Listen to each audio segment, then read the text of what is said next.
তৃণমূল কংগ্রেসের মিছিল কালকেরটা যেটা বলেছে না ফোনে করে দিচ্ছি। দমদমে মিছিল হয়েছে তৃণমূল কংগ্রেসে। তাতে উপস্থিত আছেন সৌগত রায় প্রার্থী, উপস্থিত আছেন ব্রাত্য বসু মন্ত্রী শিক্ষা, স্কুলের ছেলে মেয়ে বাচ্চা তাদের নিয়ে গিয়ে হাতে তৃণমূলের পতাকা ধরিয়ে মিছিলে ঘোরানো হচ্ছে। এটা কি অসভ্যতা! এগুলো অ্যাকশন নেওয়া উচিত। নির্বাচন কমিশনের নীতিতে এটা হয় না, হতে পারে না। নির্বাচন কমিশন কি করছে আমরা দেখছি, কারণ এটা প্রকাশ্য, তখন কমপ্লেন করার দরকার হচ্ছে না। নির্বাচন কমিশনের সব চোখ আছে, নির্বাচন কমিশন অ্যাকশন নিচ্ছে না কেন? শিশু সুরক্ষা কমিশন তারা কোথায়? শিশু সুরক্ষা কমিশন তো দেখা পাওয়া যাচ্ছে না। জাতীয় শিশু কথায় কথায় শিশু সুরক্ষা কমিশন হয় দিল্লি দৌড়চ্ছে, নাহলে রাজ্য দৌড়চ্ছে। রাজ্যের শিশু সুরক্ষা কমিশনের কোনো দেখা নেই, দিল্লির শিশু সুরক্ষা কমিশনের কোনো দেখা নেই। আর শিক্ষামন্ত্রী তিনি স্কুল ছাত্রদের অন্য বড় কর্মসূচিতে গেল আলাদা কথা, কিন্তু রাজনৈতিক ভোটের কাজে ঝান্ডা তৃণমূলের ধরিয়ে হাতে প্রতীক লাগিয়ে মুভ করালেন। তৃণমূলের হাল খুব খারাপ, বিজেপির হাল যেমন খুব খারাপ।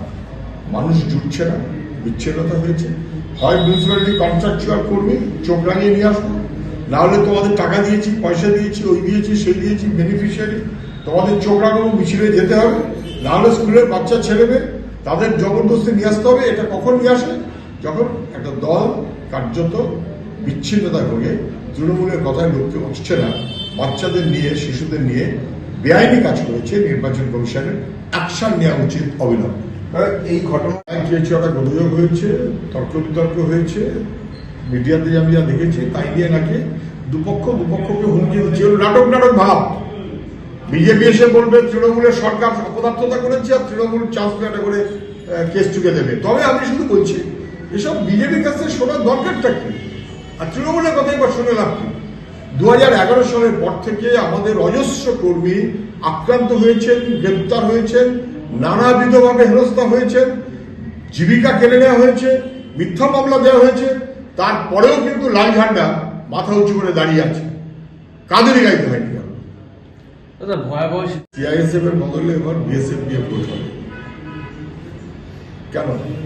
আগের বার পশ্চিমবাংলার কি দুর্বৃত্তদের জায়গা ছিল না তো?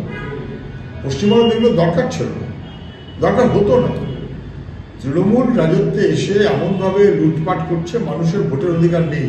পঞ্চায়েতে ভোট দিতে পারেনি, লোকসভায় এই ভোট এসে গেছে, তার আগে পৌরসভায় ভোট দিতে পারেনি মানুষ। এই লোকসভা ভোটে মানুষ তার শোধ তুলবে। মানুষ যেন নিজের মতো করে ভোট দিতে পারে, এটা গ্যারান্টি করাটা নির্বাচন কমিশনের কাজ। তারা কাকে দিয়ে করাবেন তারা বুঝবেন, কিন্তু যেন মানুষকে চোখ রাঙানো না।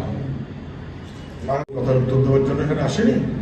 সৌগতবাবু যদি বেআইনি কাজ করে থাকে নির্বাচন কমিশনের নিয়মে অথবা শিশু আইন অনুযায়ী, তাহলে তারা অ্যাকশন নেওয়া উচিত। রাজ্যের শিশু সুরক্ষা কমিশন আছে, দিল্লিরও আছে। রাজ্যেরটা যদি চুপ করে থাকে, দিল্লিওয়ালারা কি করছে? ফলে কার্যত উনি বলছেন আমি বেশ করেছি। বেশ কে করেছেন দমদার মানুষ বুঝিয়ে দেবে, আর বেশ করতে আপনাকে বেশি সুযোগ দেবে না, এটা বুঝে না।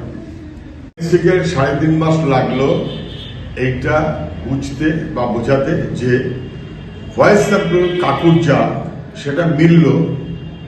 এতদিন যারা বলছিল মিলছে না, মিলে গেল। 3.5 মাস সময় লাগলো ফরেন্সিকের।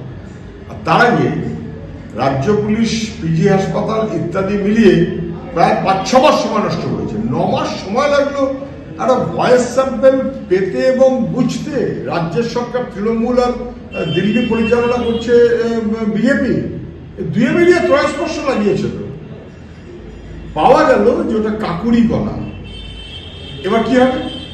মুখ্যমন্ত্রী বলেছিলেন কাকু বলে ডাক দিয়েছিলেন, ওটা কোকিলের কণ্ঠ না কাকের কণ্ঠ? মুখ্যমন্ত্রীকে জিজ্ঞাসা করুন। আমি আবারও বলছি, পশ্চিমবাংলায় যতদিন তৃণমূলের সরকার আসেনি এবং তারপরে বিজেপির এই বারবারন্ত তৃণমূলের নেতৃত্বে হয়নি, ততদিন রামনবমী একটা স্বাভাবিক উৎসব বলে পশ্চিমবাংলায় কোনোদিন কেউ দেখেনি। যার যার মনের বিশ্বাস তার থাকে, কোনো আপত্তি নেই। মনের বিশ্বাস, ধর্ম পালনের বিশ্বাস, অধিকার, এগুলো মানুষের থাকতেই পারে। উৎসব, বিশ্বাস, ধর্ম মানুষের অধিকার, কোনো বাধা নেই। কিন্তু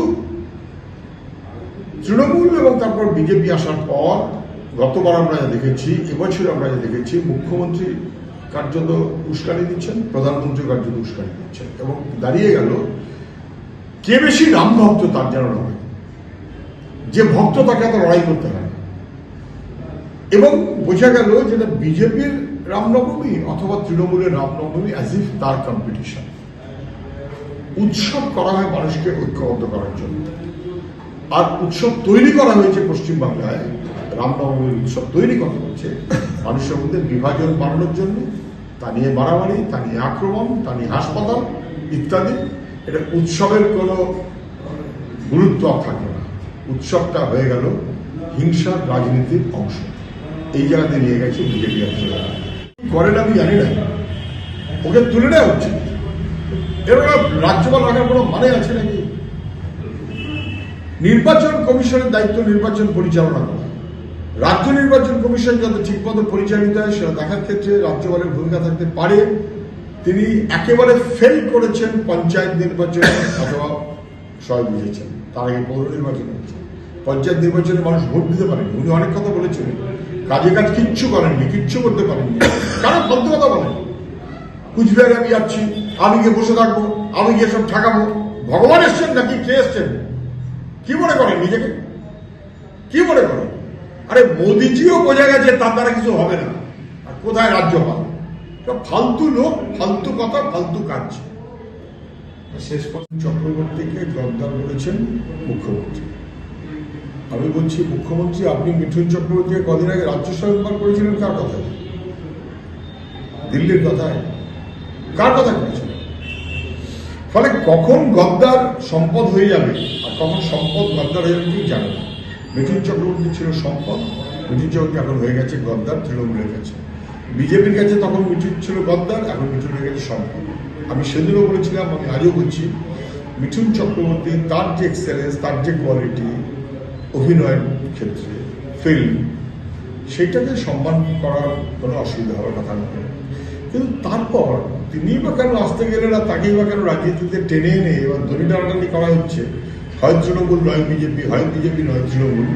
এটা মিঠুন চক্রবর্তীরও মর্যাদা নষ্ট হচ্ছে, এবং এটা করে রাজনীতির কোনো লাভ হয় না, এটা সবাই বুঝতে পারছে। বরং তৃণমূল এমন খারাপ দশা, অথবা বিজেপির এমন খারাপ দশা যে মিঠুন চক্রবর্তীকে সামনে রেখে ভেসে থাকতে চায়। আগে চাইছিল তৃণমূল, এখন চাইছে বিজেপি।